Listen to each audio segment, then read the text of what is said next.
Hello everyone, কেমন আছো তোমরা সবাই? আই হোপ কি তোমরা সবাই খুব ভালো আছো। তোমাদের ভালোবাসায় আমিও ভালো আছি।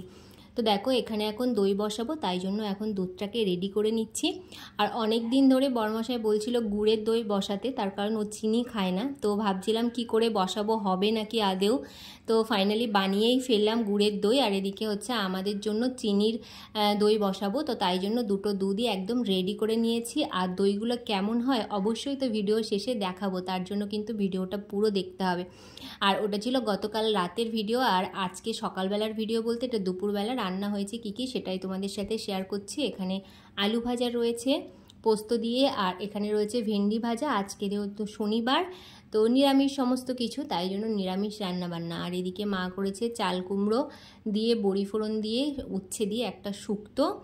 আর এদিকে আমি করেছি পটল দিয়ে পনির দিয়ে আলু দিয়ে একটা হচ্ছে তরকারি, মাখা মাখা করে নিরামিষ তরকারি।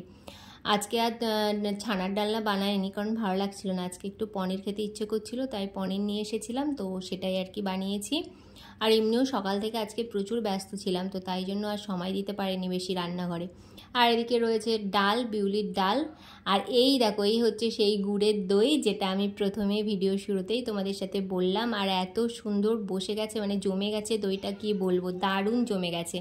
তো তোমরা দেখে আশা করি বুঝতেই পারছো। আশা করি আমার বড়মশাই খুব খুশি হবে, তবে ও আসলেই কিন্তু এই দইটা ওই খাবে। আর এদিকে দেখো, যেটা চিনির দই পেতেছিলাম, তো সেটা হচ্ছে একদম মিষ্টি মিষ্টি করে, তো সেটা হচ্ছে এটাও কিন্তু খুব সুন্দর বসেছে। টক দই হোক কিংবা মিষ্টি দই, বাড়ি পাতা খেলে না, বাজারের কেনা দই তখন আর খেতে ইচ্ছে করে না। তো দেখো, আমি একদম সবার শেষ পাতে দই দিয়ে আর ভাত দিয়ে খাচ্ছি। আর আমার মতো কে কে দই আর ভাত মানে একসাথে মিক্সড করে খাও অবশ্যই কমেন্ট করে জানিও। তো আমার তো ভীষণ ভালো লাগে। এমনকি জানো তো, আমি চাটনি দিয়েও ভাত খাই। হ্যাঁ, সবাই হয়তো একটু অবাকই হবে যে দই বা চাটনি এগুলো দিয়ে আবার কেউ ভাত খায় নাকি, তবে না, আমার ভীষণ ভালো লাগে, তাই আমি খাই। অল্প একটুখানি ভাত নিয়ে অল্প একটু দু এক গাল খাই, তারপরে দই বা চাটনি যেটা থাকে সেটা আবার শুধু শুধু খাই।